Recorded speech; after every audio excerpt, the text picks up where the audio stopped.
Hello students, welcome you all once again.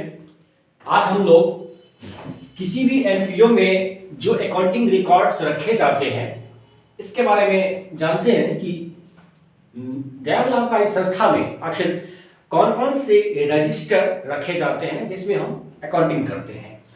तो simple topic है but important topic है, इसको थोड़ा ध्यान से देखिएगा।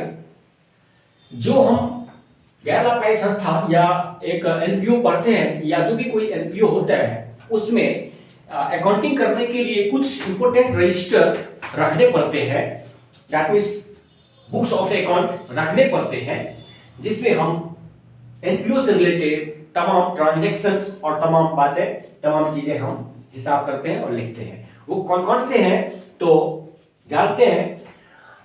सबसे फर्स्ट पहला और सबसे इंपॉर्टेंट जो रजिस्टर है वो कैश बुक होता है, और किसी भी एनपीओ में कैश बुक सबसे फर्स्ट और सबसे इंपॉर्टेंट रजिस्टर होता है, जो नॉर्मली डबल एंट्री सिस्टम पे ही आधारित होता है, डबल एंट्री सिस्टम की बेस्ड होता है।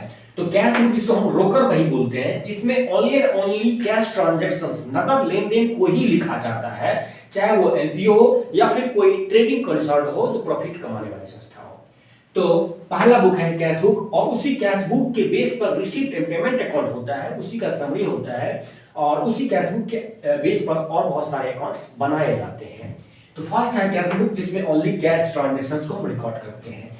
सेकंड है मेमोरेंडम बुक, स्मरण पुस्तिका बोलते हैं। तो ये मेमोरेंडम बुक क्या होता है, चाहे वो बिजनेस हो या फिर कोई नॉट फॉर प्रॉफिट ऑर्गेनाइजेशन हो, उसमें कैश और क्रेडिट ट्रांजैक्शंस होते रहते हैं। तो जो क्रेडिट ट्रांजैक्शन होते हैं, उधार लेन देन होते हैं, उन उधार लेन देन को हम ऐसे ही ओरली तो परमानेंटली याद नहीं रख पाते हैं, तो उसको हम क्या करते हैं, एक रजिस्टर में लिख लेते हैं। इसलिए इसका नाम रखा गया है मेमोरेंडम बुक, याद करने की, स्मरण करने की पुस्तिका।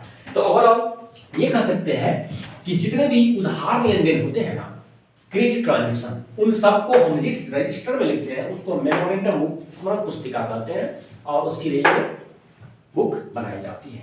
Third stock register. Stock register जैसे कि नाम से क्लियर है, इसमें सारे स्टॉक के लेखे अकाउंटिंग किए जाते हैं। अगर स्टॉक में जैसे कि कोई कंज्यूमेबल गुड्स है, उसका उपभोग्य वस्तुएं हैं, या फिर कोई और मूर्त संपत्तियां हैं, उन सब का लेखा जोखा करने के लिए, चाहे टेंजिबल एसेट्स हो या फिर मेडिसिन हो या फिर स्पोर्ट्स मटेरियल हो या स्टेशनरी हो, उन सब की जो स्टॉक हैं, उन सभी स्टॉक का लेखा करने के लिए हम लोग स्टॉक रजिस्टर बनाते हैं।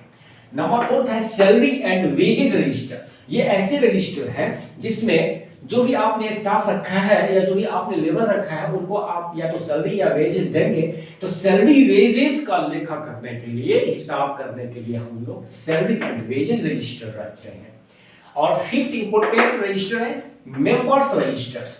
तो कोई भी एनपीओ मेंबर्स रजिस्टर क्यों रखती है, तो जितने भी मेंबर सदस्य उसमें होते हैं, उन सभी सदस्यों के द्वारा कितने सब्सक्रिप्शन मिले, कितने ड्यू है, कितने एडवांस में मिले, इन सभी का जो है ना अकाउंटिंग करना पड़ता है, और करने के लिए हम लोग मेंबर्स रजिस्टर रखते हैं। ऐसे ही एंट्रेंस फीस या मेंबर्स फीस किससे कितना मिला, कितना ड्यू है, कब मिला, एडवांस है या ड्यू है, क्या है, इन सब का हिसाब किताब रखने के लिए हम लोग मेंबर्स रजिस्टर मेंटेन करते हैं। तो ये 5 मेन रजिस्टर्स होते हैं, और मे भी और भी रजिस्टर हो सकते हैं, लेकिन किसी भी एनपीओ में ये 5 जो है सबसे मुख्य रजिस्टर्स बुक्स ऑफ अकाउंट होते हैं, जो एनपीओ रखती है और अपने हिसाब किताब को मेंटेन करती है। तो आई होप ये टॉपिक आपको समझ में आया होगा।